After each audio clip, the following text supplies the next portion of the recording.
Salam dəyərli iştirakçılar, əziz üzvlər, hər birinizin axşamınız xeyir, hər birinizi salamlayıram. Ümid edirəm ki, yaxşısınız. Mən Dərya qrupun təsisçi və rəhbəri Aytac Məhərrəmova. Bu gün Dərya qrup olaraq bizim növbəti vebinarımız keçiriləcəkdir. Vebinarımızın mövzusu yeni nəslin təhsilə uyğunlaşması, müəllimlər üçün praktik strategiyalar mövzusudur. Bizim təlimçimiz isə Azərbaycan Dillər Universitetinin Tərcümə Fakültəsinin dekanı professor Bənövşə Məmmədov olacaqdır.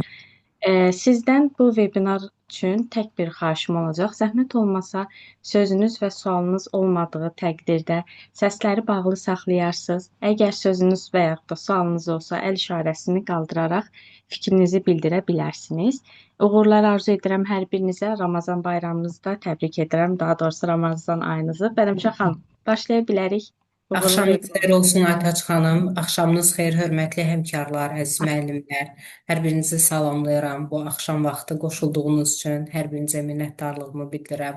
Aytaç xanım, sizə də təşəkkür edirəm. Dərya Qrup şirkətinə də minnətdarlığımızı bildirirəm ki, belə bir webinarı təşkil edib və bu gün siz də qeyd etdiniz, müqəddəs bir ay başlayır. Bu ayda da ibadət edən, arzuları olan hər kəsə gözəl, sağlam, bol ruzulu, gözəl ay arzu edirəm və daha gözəl Ramazan ayları qeyd etməyi arzu edirəm.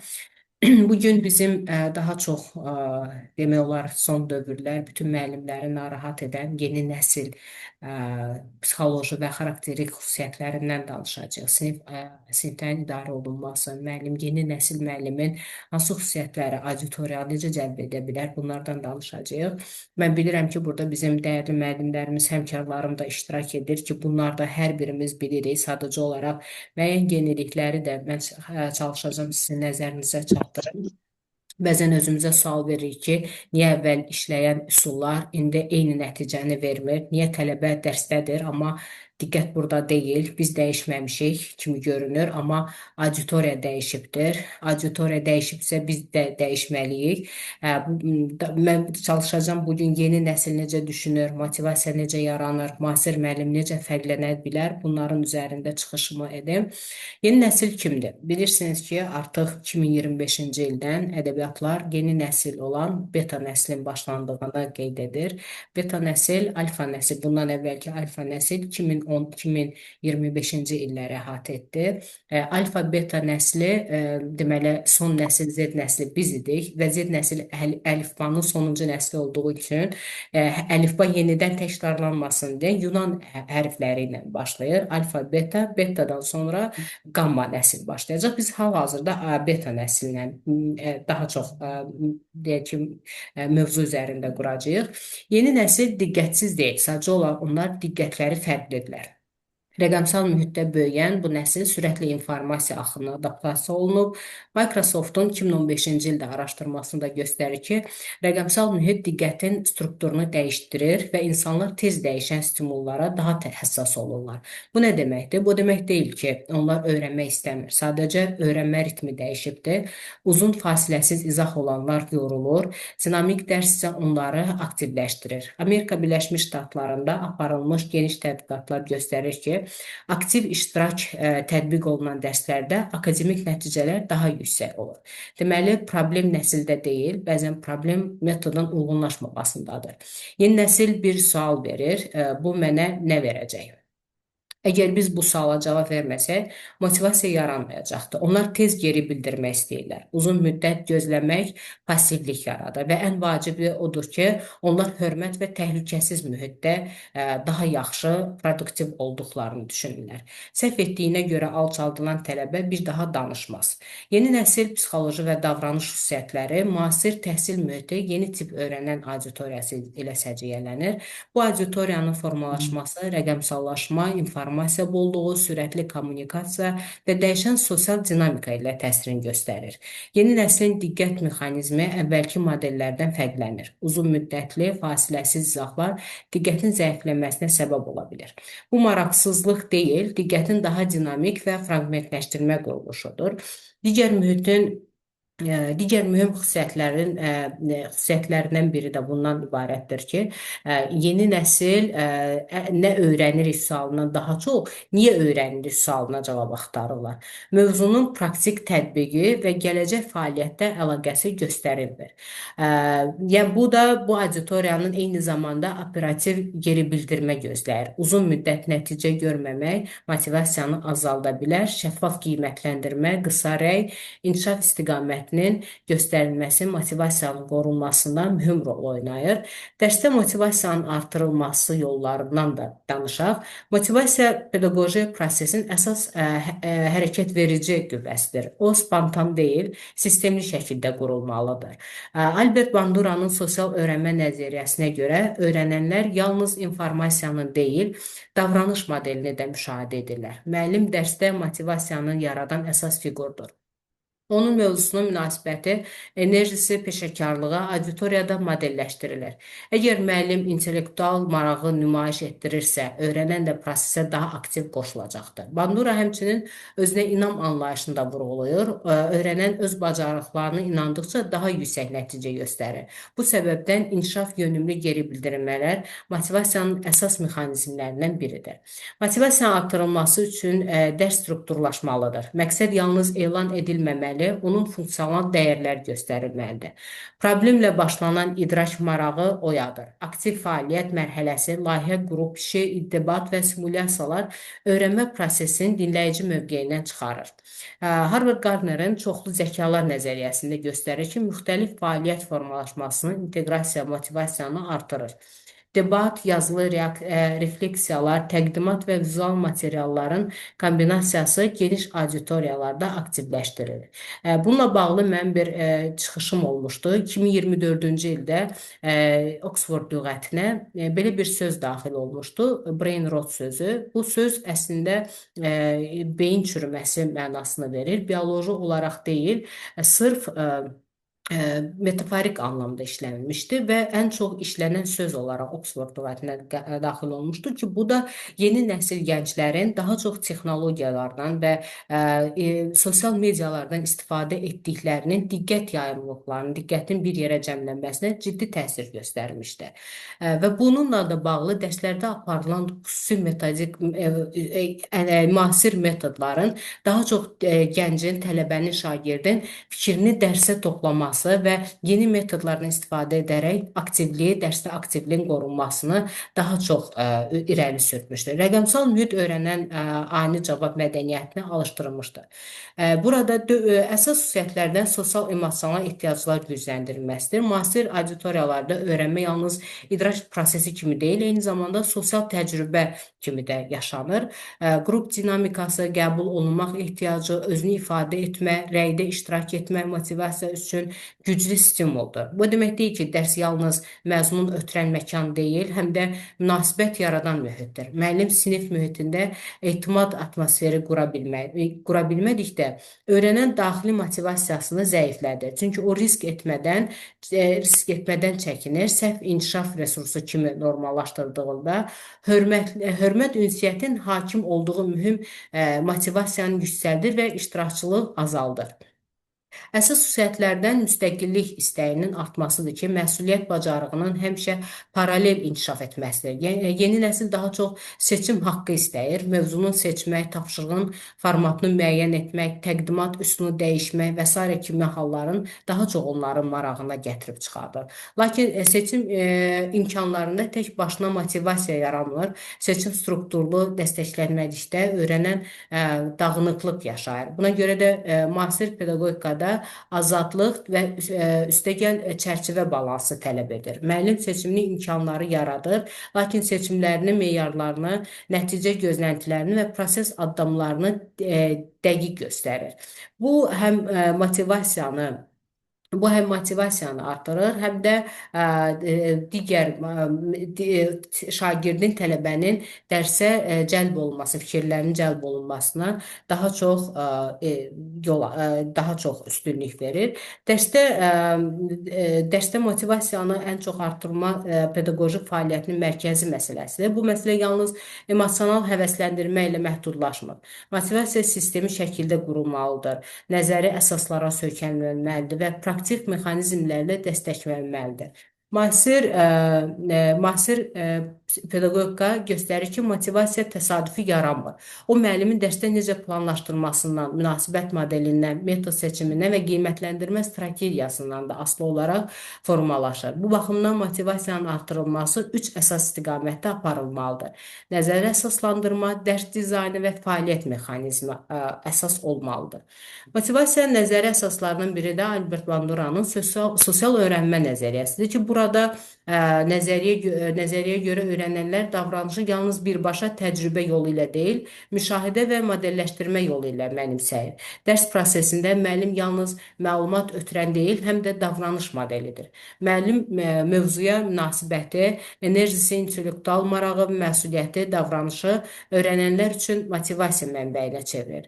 Əgər müəllim özü mövzuya laqeyd yanaşırsa, auditoriyada motivasiya yaratmaq çətinləşirsə, əksinə müəllim öz marağını, araşdırma həvəsini və tədqiqatçı mövqeyini nümayiş etdirmədikdə, öyrənənlərin də prosesə cəlb eləməsi daha aşağı olacaqdır. Bandura modelində ikinci mühüm məqam özünü inam anlayışıdır ki, öyrənənlər öz bacarıqlarına inandıqca performans yüksəlir. Bu isə müəllimin düzgün geri bildirməsindən asılıdır. Daimi tənqid və yalnız səhvlərin vurğulanması motivasiyanı zəiflədir. İnkişaf yönümlü geri bildirmə, sən bunu bacardın, növbəti mərhələdə bunu daha yaxşı edə bilərsən yanaşması isə öyrənənin öz potensialını, inamını artırır.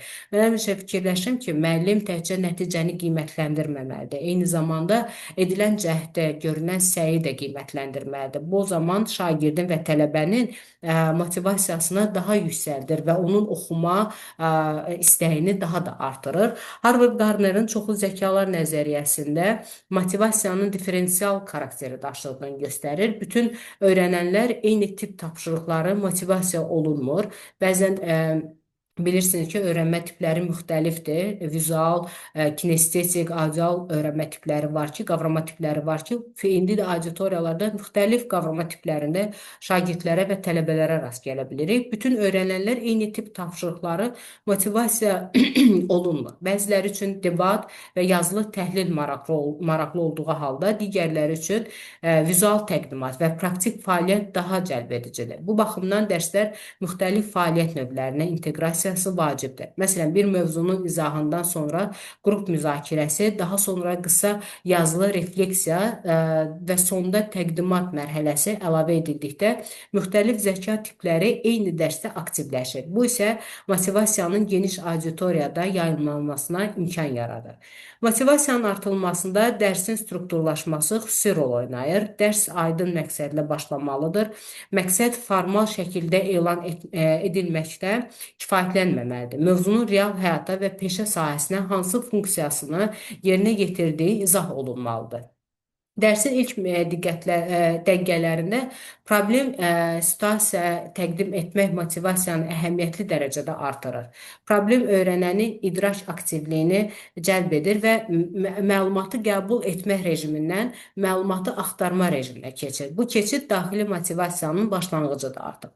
Müasir təlim metodlarına motivasiyanın praktik mexanizmlərini gücləndirir. Layihə əsaslı öyrənmə ki, sonda mən sizə ən çox istifadə etdiyim müasir təlim metodlarından da danışacağam və bunların məsələn biri layihə əsaslı öyrənmədir ki, bu baxımdan xüsusi effektivdir. Layihə üzərində işləyən öyrənən yalnız mövzunu öyrənmir, həm də öz fəaliyyətin nəticəsini göstərir ki, mənim özüm də daha çox tələbələrə layihə yönümlü öyrənməni praktik olaraq dərslərimdə tətbiq edirəm. Real nəticə gözləntisi və komanda məsuliyyətinin motivasiyasını artırır. Layihə prosesində qərar vermə, məlumat toplama, təqdimat hazırlama və nəticə müdafiə etmək kimi mərhələlər öyrənənin prosesə emosional və intellektual cəhətdən bağlanmasını təmin edir ki, bu gün gənclərimizin, bir çox müəllimlərin də müşahidə etdiyi bir problem var ki, tənqidi təfəkkürlərinin aşağı olması, analiz etmək təfəkkürlərinin aşağı olmasıdır. Bu cür layihələr, müasir metodlar onların tənqidi təfəkkürlərinin də formalaşmasına çox ciddi təsir edir, yaxşı mənada. Bunlardan biri də layihə əsaslı öyrənmədir. Sonra problem əsaslı öyrənmə var ki, bu da motivasiyanın güclü alətidir. Real və simulyasiv problem situasiyaya idrak marağını oyadır. Müəllim burada hazır cavab verən deyil, istiqamət göstərən rolunu daşıyır.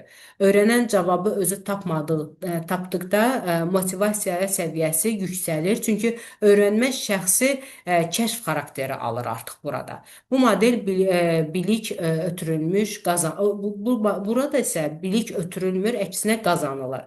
Tərs sinif modeli, buna flipped class deyilir ki, bu da daha çox zamanın qorunması ilə əsas dərslərdə tətbiq olunur. Tərs sinif modeli motivasiya baxımından mühüm potensiala malikdir. Bu modeldə nəzəri materiallar dərsdən əvvəl mənimsənilir. Yəni, dərsdən əvvəl mühazirələr, bizim ənənəvi tədris metodlarından olan mühazirələr dərsdən əvvəl mənimsənilir. Dərs zamanı isə müzakirə və tətbiq mərhələsi həyata keçirilir.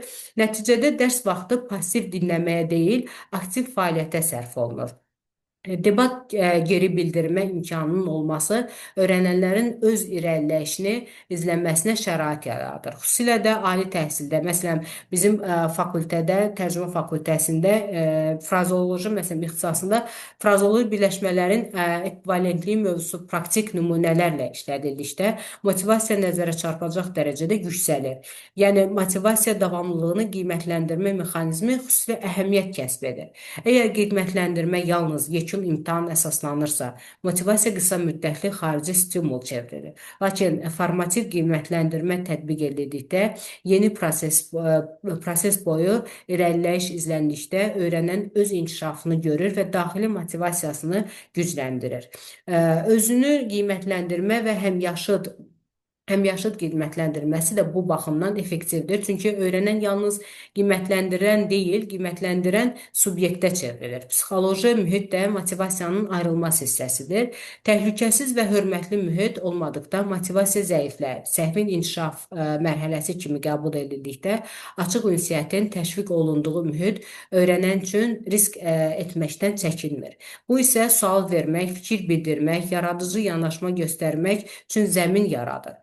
Rəqəmsal alətlər məqsədli istifadə isə bu motivasiyanı artıra bilər. İnteraktiv platformalar, qısa onlayn testlər, vizual təqdimatlar dərsi daha çox dinamikləşdirir. Lakin strukturlaşmamış ekran istifadəsi diqqət yayındırmaq riskini yaradır. Buna görə də rəqəmsal vasitələr dərsin məqsədini xidmət etməli, balans qorunmalıdır ki, bilirsiniz ki, artıq bir neçə gündür ki, bir çox xarici mətbuatda da yayılıbdır. İsveçrənin təhsil naziri orta məktəblərdə, xüsusilə də 9-cu, 10-cu sinifə qədər uşaqlara telefondan, texnoloji vasitələrdən istifadə etməyi minimum səviyyəyə çatdırır və artıq ənənəvi təhsil prosesini bir növ texnologiya ilə birləşdirib yeni bir təlim modeli yaratmaqdadır. Bu texnologiyanı və telefondan, smartfonlardan istifadə gənclərin dərslərə diqqəti fokuslanmasının daha aşağı olduğunu göstərilibdir və artıq daha çox ənənəvi tədris prosesini, gənclərin çap materiallarına daha çox cəlb olunması yeni İsveçrə Təhsil Nazirliyi tərəfindən aparılan bir yeni metoddur. Sinif idarəetməsində effektiv yanaşmalar, sinif idarəetməsinin anlayışı uzun müddət yalnız intizamın qorunması, qaydaların tətbiqi və nəzəri mexanizm kimi qəbul olunmuşdur. Lakin müasir pedaqoji yanaşmalar göstərir ki, sinif idarəetməsi ilk növbədə öyrənmə mühitini təşkil edir. Effektiv idarəetmə yalnız qayda tətbiq etmək deyil, öyrənənin diqqətini, marağını və daxili motivasiyasını sistemli şəkildə yönləndirməkdir. Bu baxımdan sinif idarəetməsi ilə motivasiya arasında birbaşa və qarşılıqlı əlaqə mövcuddur. Zəif idarə olunan mühitdə motivasiya azalır, motivasiya zəif olduqda isə intizam problemi artır.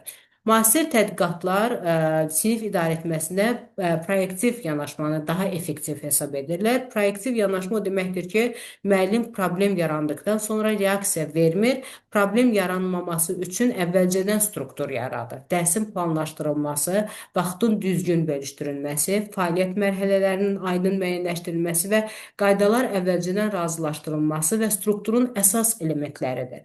Qaydalar şagird və ya tələbəyə izah edilməli, onların məqsədli əsaslandırılmalı və məntiqi şəkildə təqdim olunmalıdır. Qayda yalnız qadağa kimi yox, öyrənmənin qoruyan mexanizm kimi təqdim edildikdə qəbul olunur. Sinif idarə olunmasında qayda ilə dəstəyin balansı xüsusi əhəmiyyət daşıyır. Bu model ən sərt avtoritar nəzarət, nə də həddindən artıq sərbəstliyə əsaslanır. Burada müəllim həm tələbləri qoruyur, həm də emosional dəstək göstərir. Şagird və ya tələbə özünü həm məsuliyyətli, həm də təhlükəsiz hiss edir. Sərt və izahsız nəzarət qorxu yaradır. Həddindən artıq yumşaqlıq isə məsuliyyətsizlik formalaşdırır. Balanslı yanaşma isə həm intizamı qoruyur, həm də motivasiyanı zəiflətmir. Effektiv sinif idarə olunmasının kommunikasiya mədəniyyəti mühüm yer tutur. Açıq və hörmətli ünsiyyət mühiti yaradılmaq, açıq və deməli hörmətli ünsiyyət mühiti daha çox öyrənənləri öz fikrini ifadə etməkdən çəkinir və pasiv mövqeyə keçir. Müəllimin tonunun və jestin mimikasının dinləmə bacarıqlarının motivasiya təsiri danılmazdır. Şagird fikrini yarımçıq kəsmək, onun fikirlərini lağ obyektinə çevirmək və ya ictimai şəkildə alçaldıcı ifadələr işlətmək yalnız intizam deyil, ümumilikdə öyrənmə mühitini zədələyir. Burada diqqətli dinləmək, konstruktiv geri bildirmə vermək və fərqli fikirlərə hörmət göstərmək sinif daxilində etimad mühitini formalaşdırır. Müsbət davranışların təşviqi sinif idarə etməsinin əsas komponentlərindən biridir. Tədqiqatlar göstərir ki, yalnız neqativ davranışa fokuslanmaq motivasiyanı azaldır və müdafiə refleksi yaradır ki, burada müsbət davranışın vurğulanması isə təkrarlanma ehtimalını artırır. Məsələn, sən niyə danışmırsan demək əvəzinə fikrinin bölüşdüyü üçün təşəkkür edirəm kimi ifadələr daha konstruktiv təsir göstərir. Bu həm davranışın modelləşdirilməsi, həm də motivasiya baxımından effektlidir. Vaxtın idarə olunması da sinif idarə edilməsinin mühüm elementidir. Uzun və fasiləsiz izah mərhələləri auditoriyada passivlik yaradır. Dərsin rutininin dəyişdirilməsi, fəaliyyət növlərinin növbələşdirilməsi və qısa aktiv mərhələlərin əlavə edilməsi diqqət qorunmasına kömək edir. Yeni nəslin diqqət xüsusiyyətlərini nəzərə alınaraq dərs 15-20 dəqiqəlik məntiqi bloklara bölünə bilər. Hər blokdan sonra qısa sual-cavab, mini tapşırıqlar və ya refleksiv mərhələsi əlavə edilməli, yenidən aktivləşdirilməlidir. Sinif idarə etməsində qiymətləndirmə mexanizmi də əsas rol oynayır. Şəffaf meyarlar olmadıqda öyrənənlər qeyri-müəyyənlik yaşayır və bu motivasiyanı zəiflədir. Qiymətləndirmə kriteriyaları əvvəlcədən elan edilməlidir. Nəticə isə proses arasında əlaqə izah olunmalıdır. Formativ qiymətləndirmə yeni proses boyu irəliləyişin izlənməsi öyrənənin özünün idarə etməsinə kömək edir. Özünü qiymətləndirmə və həmyaşıd reytinqinin tətbiqi isə sinif daxilində məsuliyyət paylaşımını artırır. Rəqəmsal mühit sinifdə emosional zəka xüsusi yer tutur. Müəllimin empatiya qabiliyyətini, emosional reaksiyaları idarə etməsi və konfliktin situasiyadan sakit və konstruktiv davranması mühit keyfiyyətinin birbaşa təsir göstərir.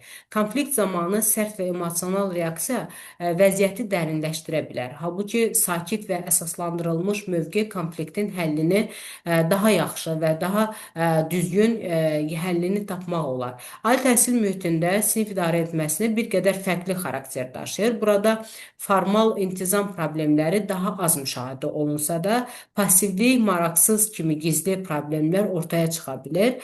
Bu halda müəllimlər vəzifəsi nəzarət etmək deyil, idrak aktivliyini yaratmaqdır. Real problemləri, müzakirələr, tədqiqat yönümlü tapşırıqlar ali təhsildə effektiv idarəetmə vasitəsinə çevrilir. Müasir müəllim kimi fərqlənmək və dəyişən təhsil mühitinə uyğunlaşmaq bu mövzuda biraz da danışmaq istərdim ki, 21-ci əsrdə müəllimlik peşəsi yalnız bilik ötürmə deyil, funksiya ilə məhdudlaşmır. Yəni bu gün mətbuatda da bəzən neqativ hallar da yaşanır müəllimlik peşəsi ilə bağlı ki, auditoriyalarda müəllimlərin bir çox narazılığı olduğu mövzulardan biri də odur ki, müəllimlər son dövrlər bu cür peşənin daha çox alçaldığını, şagirdlər, valideynlər tərəfindən daha çox alçaldığını qeyd edir. Amma mən inanmıram ki, bu halların daha çox bizim ölkəmizdə olması neqativ hallar olsa da daha çox yayılğın deyil. Çünki müəllimlik çox müqəddəs bir peşədir və müəllim mən hər zaman deyirəm ki, uşağın ikinci şansı müəllimdir.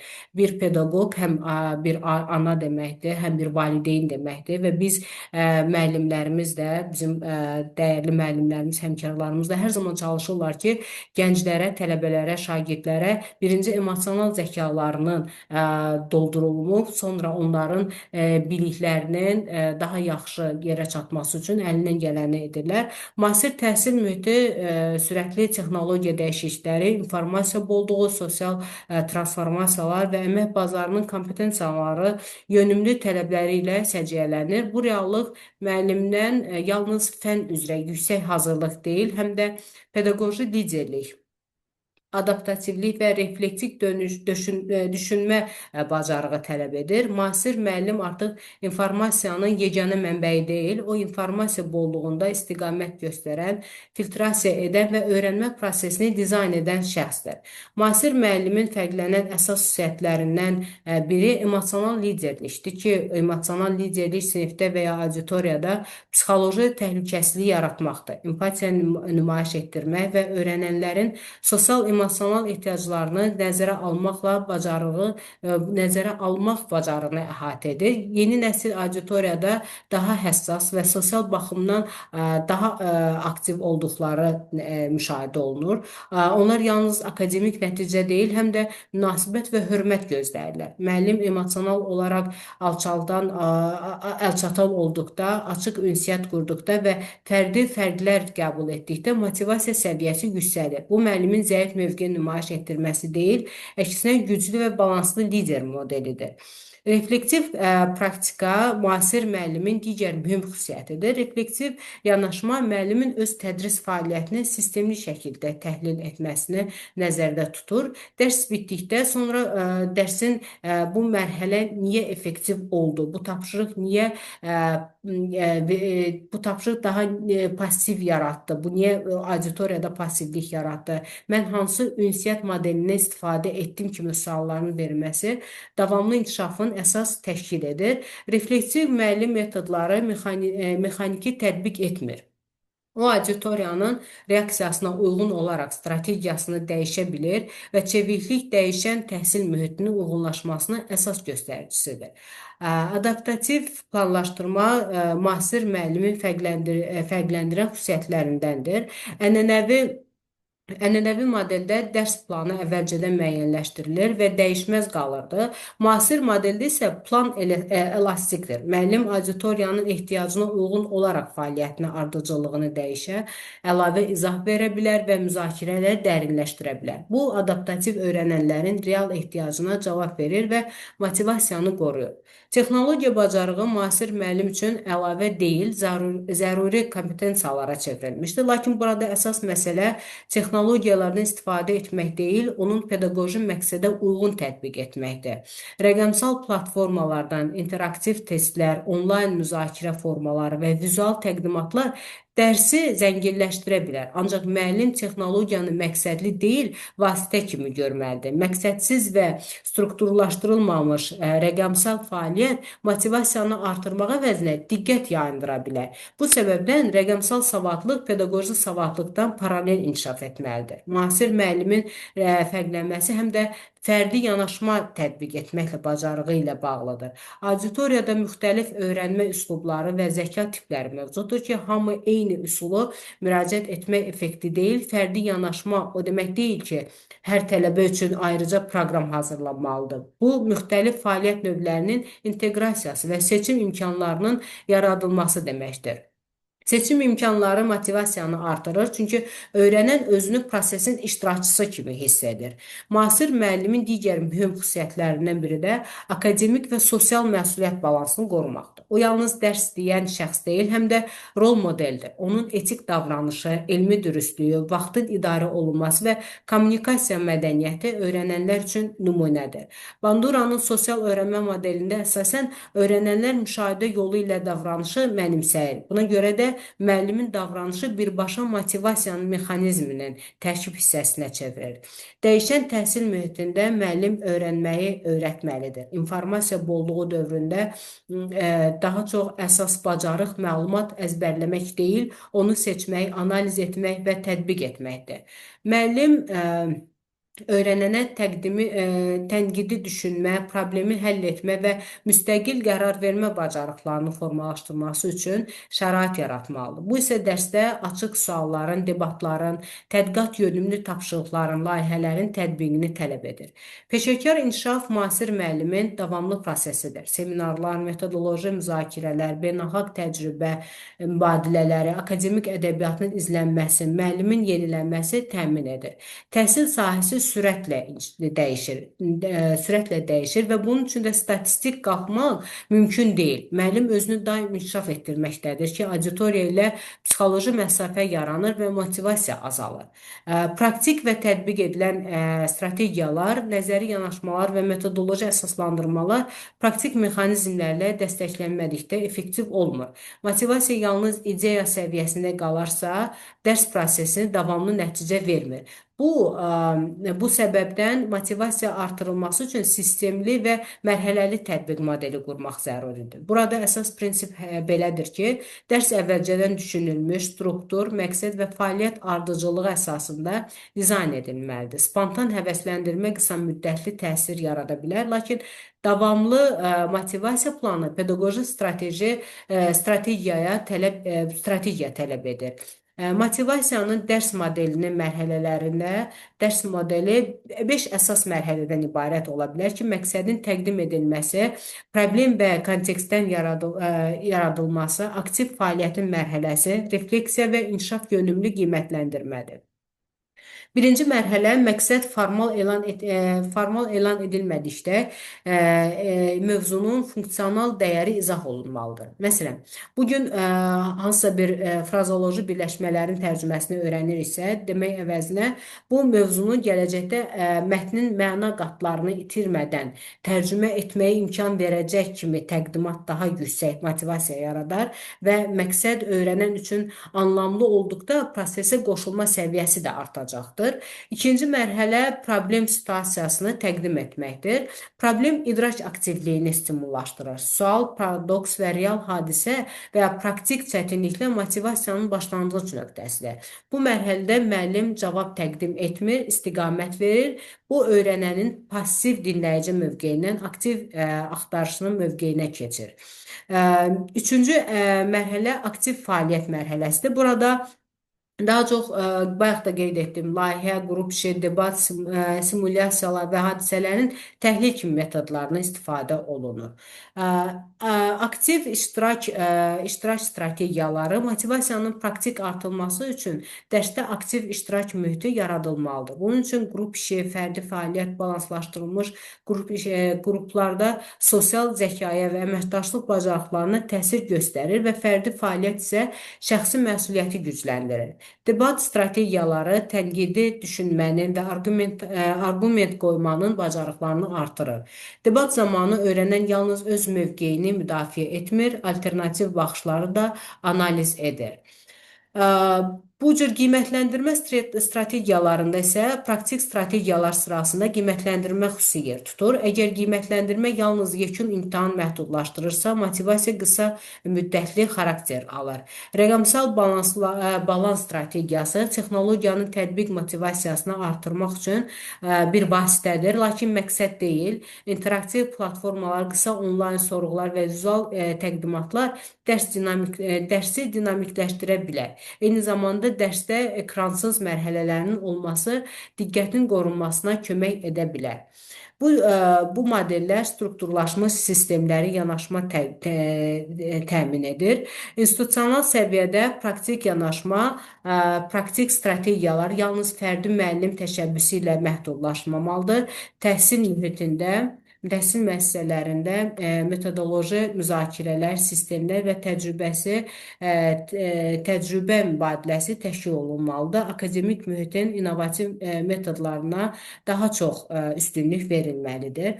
Mən düşünürəm ki, müəllimlərlə bağlı olan bu məsələdə praktik tətbiq edilən strategiyalardan danışdıq. Mən təəssüf edirəm ki, onlayn görüşlərdə biz daha interaktiv ola bilmirik. Mənə çox maraqlı olardı ki, hal-hazırda müəllimlərimiz, iştirak edən müəllimlərimiz, pedaqoqlarımız hansı ənənəvi və yaxud da hansı müasir təhsil metodlarını, tədris metodlarından istifadə edirlər. Onları bilmək istərdim ki, mən də özümün daha çox istifadə etdiyim layihə yönümlü tərs sinif modelini istifadə edərək dərslərin tətbiqinin daha interaktiv olduğunu və tələbənin dərsə daha çox cəlb etməsi və aktivliyini müşahidə etdiyini nəzərə alaraq bu təhsil metodlarını, yeni tədris metodlarını istifadə edirəm. Mən bilmək istərdim müəllimlərimiz daha çox hansı metodlardan istifadə edirlər və onların bəlkə hansısa bir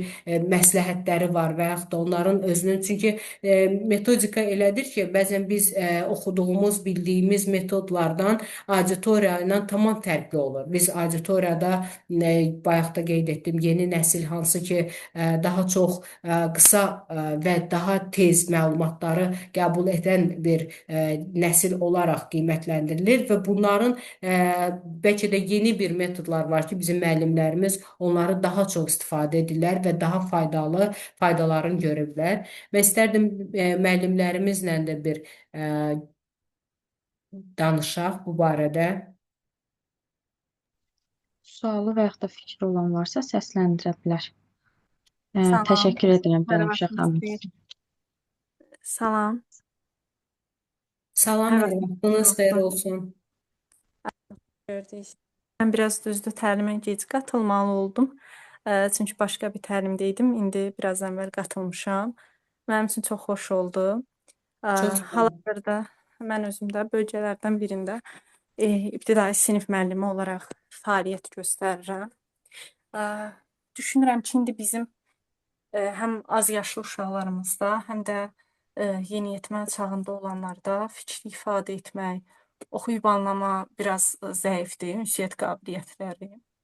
Bunun üçün də mən daha çox çalışıram sinifdə qrup işindən istifadə edim. Çünki bu həm onlar arasında ünsiyyəti inkişaf elətdirir, əməkdaşlığı, ünsiyyəti, həm də hazırladıqları cavabı təqdim etdikləri zaman təqdim etmə qabiliyyətləri də inkişaf etmiş olur. Bu metoddan daha çox istifadə edirəm. Bir də oxuyub anlama testlərindən oxuduqları mətnin məzmununu nəql etmək, orada baş verən hadisələri canlandırmaq, rollu oyunda ifa etmək. Bunlar da uşaqların özünü ifadə etmək, ünsiyyət qabiliyyətlərini düşünürəm ki, inkişaf elətdirir.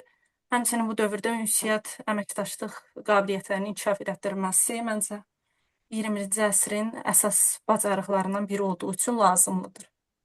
Mütləqdir. Çox sağ olun. Səhv etmirəmsə Aytən xanımdır. Aytən xanım, Aytan xanım, çox doğru vurğuladınız. Bizim də elə burada bizim fakültənin müəllimləri də iştirak edir. Tez-tez əmək bazarı ilə də görüşlər keçiririk. Müəllimlərimizlə də görüşlərimizdə hər kəsin bir şikayəti var ki, yeni nəsil gənclərin tənqidi təfəkkürlərinin çox zəif olması və bunun da əsas kökü məktəblərdən gəlir. Nəyə görə məktəblərdən gəlir? Bizim dövrümüzdə, biz əslində bizim dövrümüz deyəndə biraz çox zaman görsənir, amma əslində elə bir çox zaman deyil.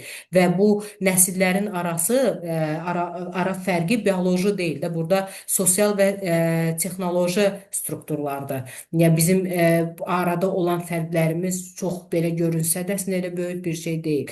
Bizim dövrümüzdə inşa var idi, imla var idi və bu uşaq bunu yazdığı zaman həm fikrini cəmləyirdi, həm fikirləşmək artıq onda formalaşırdı ki, nəyisə, hansısa bir mövzu haqqında o yazmalıdır və orada beynin hər iki yarımkürəsi artıq bu prosesə qoşulurdu ki, bu nəsə etməlidir və bunun fikrini ora cəmləyirdi. Bu gün gənclərimiz təəssüf ki, son 9-cu, 10-cu sinifdən artıq universitetə hazırlıq üçün müəllim repetitor yanlarına gedirlər və o repetitorlar da test üsulu gənclərimizin düşünmə qabiliyyətini, tənqidi təfəkkürlərini, analiz etmə qabiliyyətlərini və uzun müddətli yaddaşlarını çox zəiflədibdir. Bunlar gəlib universitetlərdə artıq qəbul olduqları zaman bizim müəllimlərimiz çox ciddi problem yaşayırlar. Onların auditoriyalara cəlb olunması, onları dərs artıq bir universitet tələbəsi olaraq dərslərə cəlb edilməsi çox ciddi problemlər yaşayırıq. Və yaxşıdır ki, qrup işi dediyiniz, məsələn, bu indi bütün uşaqlar sosial mediada olduğu üçün heç bir-biri ilə ünsiyyət də qura bilmirlər və ünsiyyət problemləri də var ki, bizim əmək bazarının nümayəndələri mütəmadi olaraq onların ünsiyyət problemlərindən şikayətlənirlər ki, bir-biri ilə ünsiyyət və rəhbərliyi ilə ünsiyyət düzgün qura bilmirlər, öz həmyaşıdları ilə düzgün ünsiyyət qura bilmirlər və bunlar hamısı məktəbdə formalaşmalıdır. Təəssüf ki, biz 4 il ərzində həm onların ünsiyyət bacarıqlarını formalaşdırmağa çalışırıq, həm etik davranışlarını formalaşdırmağa çalışırıq, eyni zamanda da onların dərslərə cəlb olunmasını təmin edirik. Axşamınız xeyir Bənövşə xanım. Çox sağ olun dəyərli fikirləriniz üçün. Azərbaycan Dillər Universitetinin Azərbaycan Dilçilik Kafedrasının baş müəllimi Aytac Rüstəmlidir. Buyurun Aytac xanım. Biz dərslərimizə Azərbaycan Dilçilik Kafedrası olduğuna görə bilirsiniz ki, bizdə müasir Azərbaycan dilidir, Azərbaycan dilinin qrammatikası ilə bağlı fənlərimiz var və eyni zamanda da son dövrlərdə bütün universitetlərdə bir fən tədris olunur. Azərbaycan dilinin işgüzar və akademik kommunikasiya fənni. Biz əsasən sizin dediyiniz problemlərin, yəni məktəblərdən gələn tələbələrimiz həqiqətən də onlarda nitqləri çox zəif inkişaf eləyir. Eyni zamanda da test tipli tapşırıqlar məktəblərdə çox işlədiklərinə görə, imtahanları o yöndə verdiklərinə görə tələbələrdə nitqləri çox zəif inkişaf eləyir. Bu problemi aradan qaldırmaq üçün biz də dərslərdə şəxsən mən sizin dediyiniz layihə tipli, ən çox araşdırma yönümlü tapşırıqlar verirəm mən uşaqlara. Özləri araşdırsınlar. Məsələn, müasir Azərbaycan dili fənlərində biz təbii ki, qrammatika yönümlü tapşırıqlar veririk. Amma kommunikasiya fənnində isə daha çox müxtəlif mövzularda, məsələn, mən bugün məndə başqa bir fəndir, bu semestr nitq inkişafı metodikası. Onda da kommunikasiyada müsahibə tipli qrup daxilində tapşırıqların işlənməsini veririk və yaxud da ki, hər esse yazırıq mütləq şəkildə və mütləq şəkildə tələbələrin nitqlərinin inkişaf etdirilməsi üçün məktəbdə işləyən müəllimlərimiz də var, yəni ki, hal-hazırda burada mütləq şəkildə bədii ədəbiyyat oxumalıdır tələbələrimiz, şagirdlərimiz. Bizim universitetdə düzdür tətbiq olunur bədii qiraət, yəni uşaq tələbələrin kitab oxuyub təhvil verilməsi müəyyən bədii əsərləri. Mən onun çox tərəfdarıyam. Və tələbələrin nitqlərini inkişaf etdirmək üçün indidəki süni intellekt artıq dövrüdür, rəqəmsal dövr inkişaf edib. Ona görə tələbələr də, şagirdlər də asanlıqla hazır məlumatları gətirib müəllimə təhvil verirlər və müəllim bunu mütləq şəkildə ayırd etməyə bacarmalıdır ki, tələbələr və şagirdlər yaradıcı yöndə inkişaf eləsinlər. Yoxsa onların nitq qabiliyyətləri olduqca zəifləyəcək. Bunun üçün biz bir sıra metodlar tətbiq edirik. Layihə tipli, test tipli tapşırıqlar da veririk. Amma mən şəxsən testdən çox, daha çox araşdırma yönümlü tapşırıqların tərəfdarıyam ki, tələbənin əqli fəaliyyəti, yaradıcılıq, təfəkkürü inkişaf eləsin ki, onu da sonra nitqi ilə təzahür etdirə bilsin. Yəni ki, birinci biz nə deyirik? Şagirdin və tələbənin psixi inkişafı, təfəkkürü sağlam olmalıdır ki, onun o dil bacarıqlarını nitqə çevirə bilsin. Dil ünsiyyət vasitəsi, nitq isə ünsiyyət prosesi. Bunun üçün də söz bazası olmalıdır, məlumat bazası olmalıdır ki, həm yazılı esselərində siz dediniz, biz məktəblərdə inşa imla yazırdıq. Biz amma indi bacardığımız qədər fənləri tədris edilmiş mütləq şəkildə esselər yazdırırıq ki, uşaqların akademik yazı bacarıqları da formalaşa bilsin. Təşəkkür edirəm diqqətiniz Çox sağ olun, minnətdaram fikirlərinizi bölüşdüyünüz üçün. Əslində bu bizim fakültənin ən çox yaralı yeridir. Çünki tərcümə ixtisası, tərcümə elə bir şeydir ki, öz ana dilini mükəmməl bilməyən insan xarici dilə, ixtisas dilinə heç bir halda tərcümə edə bilmir və bu artıq bizim çox ciddi problemlər yaşayır. Burada bizim müəllimlərimiz də iştirak edir. Onlar da qeyd edə bilər ki, ciddi problemlər yaşayırıq. Birinci, uşaqların nitq qabiliyyətləri sıfır səviyyəsindədir. Onların özünün ifadə etmə bacarıqları belə çox aşağıdır. Onların hansısa fikri düzgün ifadə etmələri, bir cümləni sona qədər çatdırması, Azərbaycan dilində, müstəqil Azərbaycan dilində çatdırması çox zəifdir. Və bu da təbii ki, bədii ədəbiyyatın oxunmaması ilə başlayır. Bədii ədəbiyyat ki, bizim təhsil aldığımız dövrdə ədəbiyyat dərsləri, şairlərin, yazarların şeir əzbərləmək, bunların hamısı motor bacarıqlardır. Beynin inkişafı üçün birinci ən yaxşı üsullardan biri əzbərləməkdir, şeir əzbərləməkdir. Həm söz bazasını artırır, həm yaddaşı gücləndirir, həm fikri bir yerə cəmləşməsinə kömək edir. Və bu bizim ciddi problem yaşadığımız məsələlərdən biri də elə Azərbaycan dili ilə bağlıdır. Gələn uşaqlarımız Azərbaycan dilindən yüksək bal yığsalar da, amma sizin qeyd etdiyiniz kimi akademik Azərbaycan dilini çox təəssüf ki, o səviyyədə bilmirlər. Bilirsiniz, siz özünüz də yəqin ki, çox gözəl bilirsiniz ki, mən bütün fakültələrdə dərs deyirəm. Bu semestr məndə filologiyada dərsim. Həqiqətən də filologiyada təhsil alan tələbələrin nitq qabiliyyətləri digər fakültələrdəkindən daha üstün olur. O da bədii ədəbiyyatdan irəli gəlir. Bunu da mütləq şəkildə həm məktəb müəllimləri, həm də biz şagird və tələbələrə tövsiyə etməliyik. Çox sağ olun diqqətiniz üçün. Çox sağ olun, minnətdaram. Başqa müəllimlərdən Axşamınız xeyir, Bənövşə xanım. Axşamınız xeyir olsun. Əvvəlcə təşəkkür edirəm. Həqiqətən çox maarifləndirici bir belə deyim vebinardır. Çox mənə xoşdur şəxsən. Diqqətlə qulaq asıram webinar yandan bəri. Mən özümü təqdim edim. Zeynalova Lamiyə. Mən özüm Bakı Dövlət Universitetini bitirmişəm, Beynəlxalq Münasibətlər Fakültəsini. Lakin 4 ildir repetitorluq fəaliyyəti ilə məşğulam ingilis dili üzrə. Yəni ingilis uşaqlar hazırlaşdırıram. Demək, Bənövşə xanım, iki əsas məqama münasibət bildirmək istəyirəm. Birincisi, bayaqlar bildirdiniz ki, bəs repetitorlar, yəni uşaqları daha çox əzbərləmək, belə deyim də, istiqamətləndirirlər, əzbərə yönəldirlər. Amma onu da demək istəyirəm ki, yəni repetitorların zəhmətlərini də danmaq olmaz məncə. Çünki belə deyim də məktəb müəllimlərindən indi söhbət bütün müəllimlərdən getmir təbii ki. Amma bəzi məktəb müəllimlərindənsə repetitorlar daha çox əziyyət çəkirlər ki, yəni əlbəttə onlar birbaşa məsuliyyət daşıyırlar və o uşağın 2 il ərzində 11 il oxumalı olduğunu 2 il ərzində o uşağa oxudurlar, öyrədirlər. Təbii ki, məsuliyyət daşıyırlar və çox çətin bir prosesdə olurlar onlar 2 il ərzində. Onlar yəni ali məktəbə qəbul olmaqlarında repetitorların yəni fəaliyyəti tanınmaz. İkinci bir məsələdə bayaqlar xanım çox düz qeyd elədi. Mən də demək istirdim həmin məsələni. Həqiqətən şagirdlərin nitq qabiliyyətləri çox zəifdir. Öz fikirlərini yəni ifadə edə bilmirlər, bir cümləni sona çatdıra bilmirlər. Bu da ondan irəli gəlir ki, həqiqətən çox bədii kitablar çox az oxuyurlar. Yəni düzdür, hal-hazırda yəqin ki, məlumatınız var. Artıq yəni qəbula belə deyim də esselər düşür. İnşa mütləq yazmalıdır uşaqlar. Bu son illər yəni bu qərar verildi. Təəssüf ki, hətta belə deyim sizə, onu da məlumat verim, diqqətinizə çatdırım. Əvvəllər məsəl üçün imtahanda 35 sözdən ibarət esse yazmalıdılarsa şagirdlər, gələn ildən artıq bu 35 yox, 100 sözdən olmalıdır. Yəni minimum belə deyim də 100 sözdən ibarət esse yazmalıdır şagirdlər.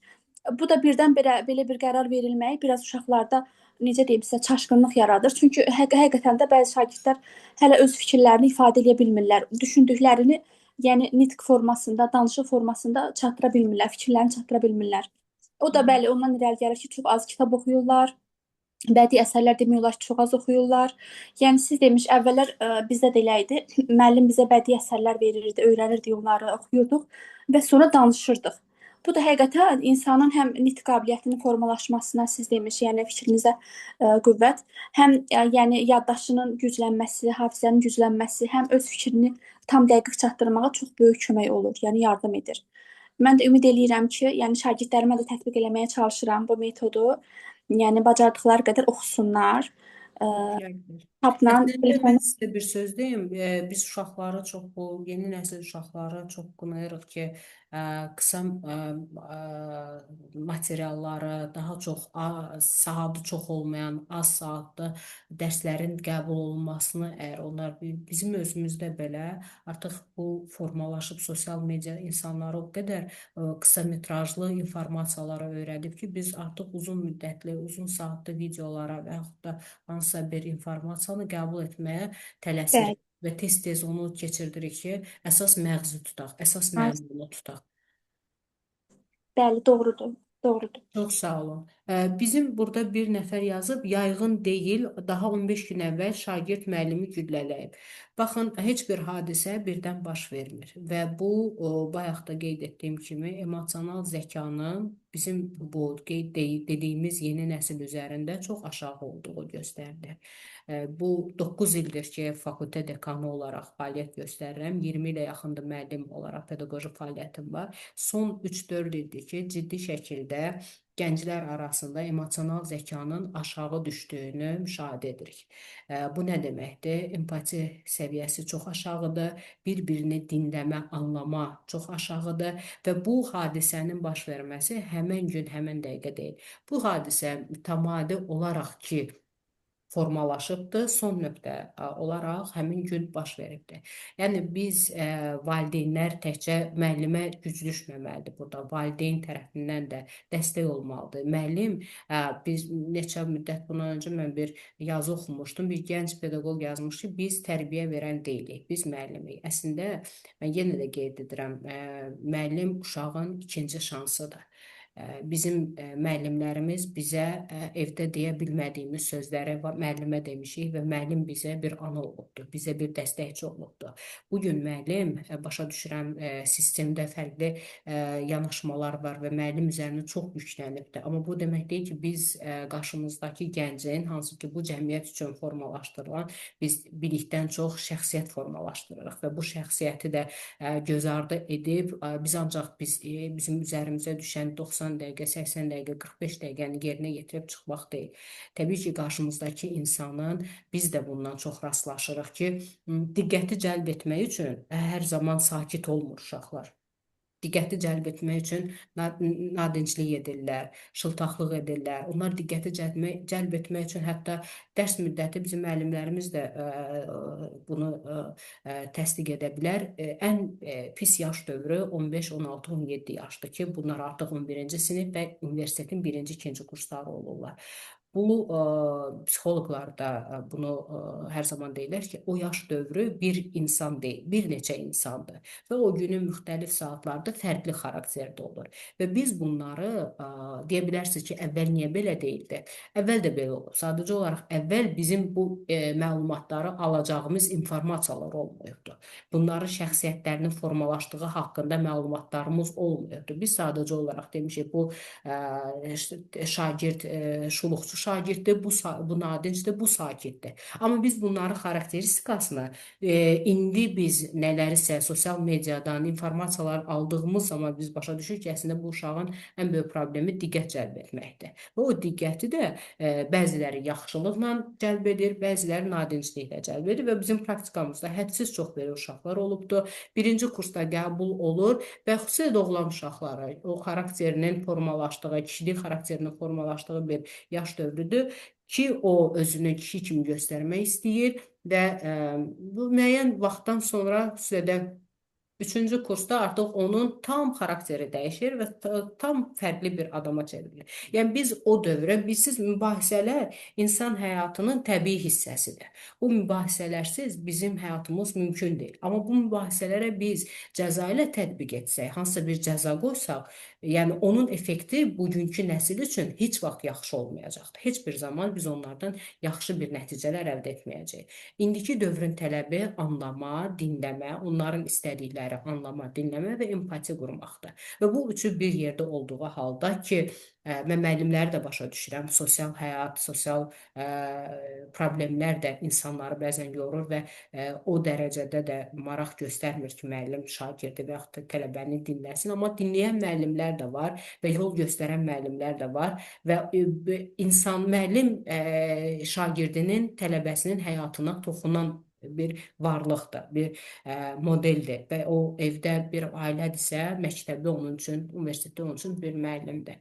Ona görə mən düşünürəm, bu hadisənin bir gün içində olmayıb, yəqin ki, müəyyən vaxtlar ərzində hansısa bir problemlərin nəticəsi olaraq həmin gün baş verib. Xoşa gəlməyən halda ümid edirəm ki, bizim təhsilimizdə artıq bu sonuncu belə bir hadisə olacaqdır. Başqa sözü, fikri olan varsa, Montessori metodundan soruşublar burada. Montessori 20-ci əsrdə İtalyan pedaqoq və pediatr tərəfindən irəli sürülmüş bir metoddur. Daha çox uşaqların özünün inkişafı üzərində qurulubdur və orada daxili motivasiyanı, müstəqil öyrənmənin əsasları və pedaqoji yanaşmalar üzərində təlimi Montessori tərəfindən təqdim olunan metoddur. Nüftə xanım, Bəli, axşamınız xeyir. axşamınız Hamını salamlayıram. İlk növbədə təşəkkür eləyirəm sizə gözəl mövzuya görə və sonra qoşularaq bir şey demək istəyirəm ki, deyilənlərə əlavə olaraq, siz bayaq metodikadan danışdınız və hansı metodikadan istifadə etməyi soruşdunuz. Məsəl üçün belədir ki, mən belə deyirəm ki, Azərbaycanda əsasən klassik olaraq bu frontal dərs metodudur da. Bu o deməkdir ki, Azərbaycan dilində bilmirəm, Alman dilində bu, yəni əsas diqqət mərkəzində bir şəxs durur. Yəni biz nə qədər də desək ki, belə deyil, məsəl üçün qrup düzdür, kiçik qruplar halında olur. Çünki bizim dərslərimizin, universitetdə dərslərimizin, qruplarımızın mövqeyi elədir ki, sayı burada ancaq kiçik qruplarda iş görmək olur. Yəni 2-2, 3-3 və əsasən də bir şəxs, yəni müəllim diqqət mərkəzində durur. Ancaq yaradıcı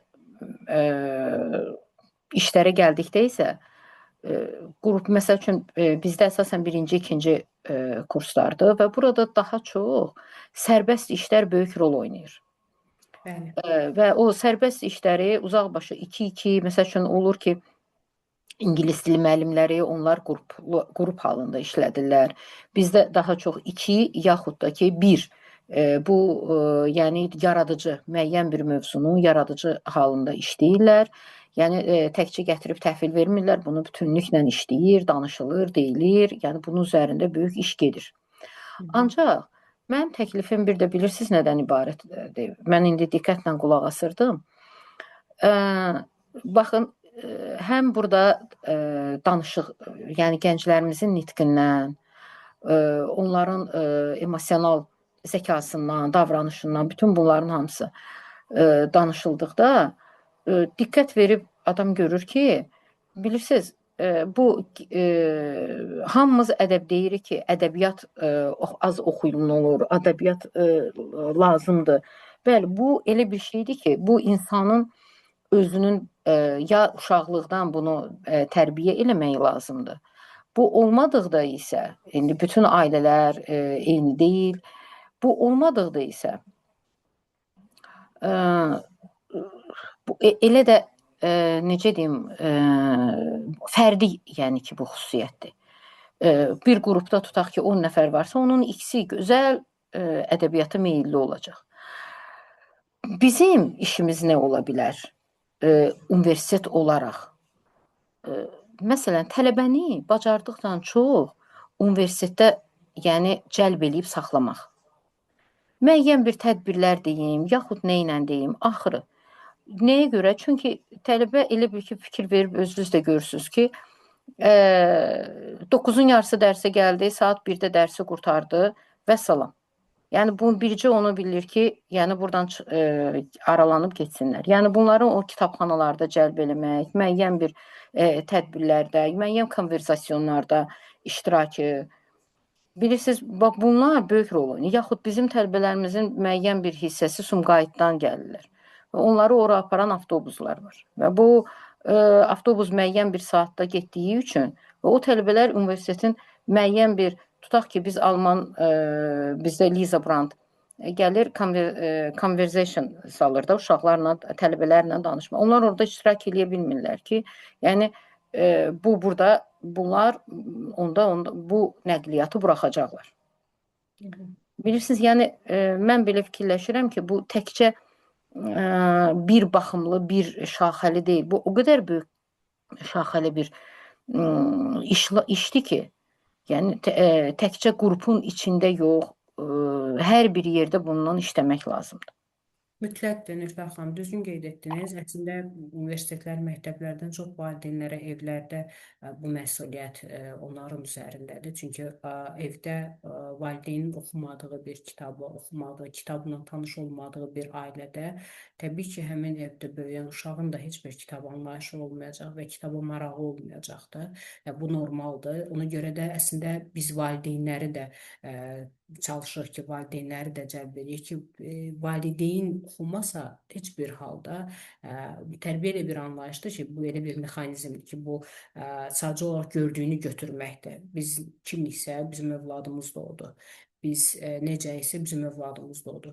Ona görə birinci, təbii ki, valideynlər bu mərhələdə öz aktivliyini göstərməlidir ki, şagird də, tələbə də kitab oxuma mədəniyyətini evində formalaşdırsın və universitet də ona dəstək olsun ki, bizdə fakültədə bədii tərcümə klubu fəaliyyət göstərir ki, kitabı oxuyub, sonradan onu müzakirə etmək, yazarlarla tanışlıq, oxucuların redaktorlarla tanışlığını mütəmadi keçirdirik. Amma yenə deyirəm, bugünkü nəsil daha çox qısa və məlumatı daha az qəbul edən bir nəsildir.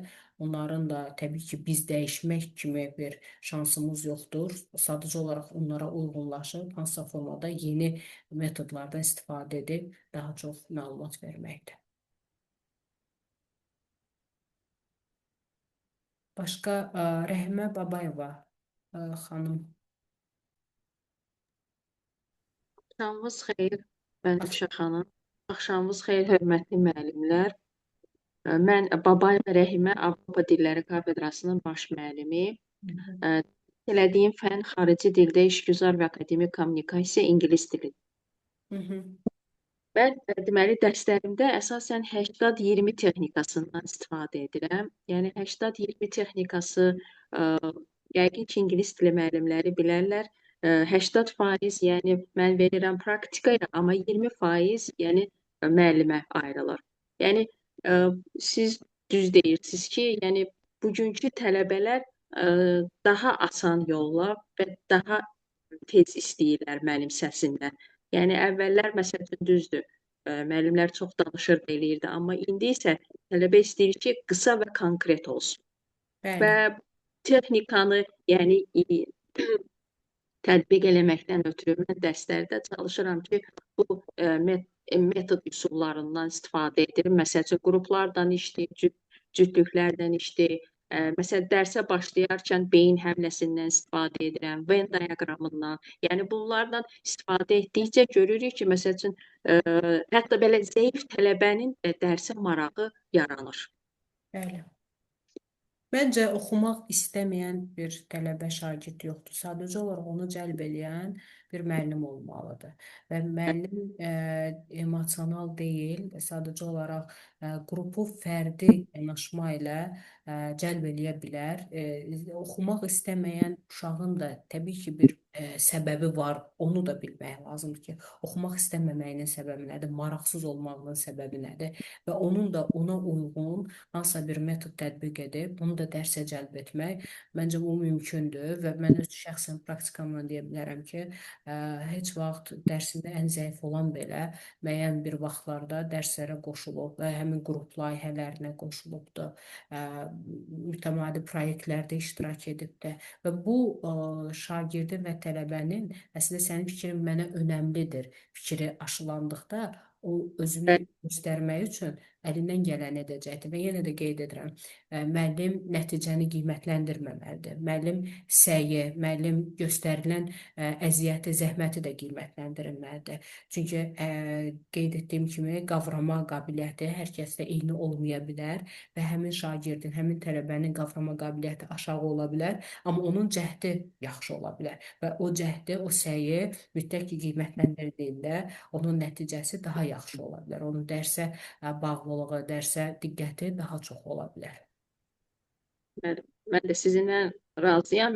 Yəni müəllim bir növ tələbələrə motivasiya verməlidir ki, yəni tələbə də bundan məmnun olsun. Düz deyirsiniz. Yəni məsələn, hə, səhv elədi, onun sözünü kəsib səhvlərini düzəltmək yox.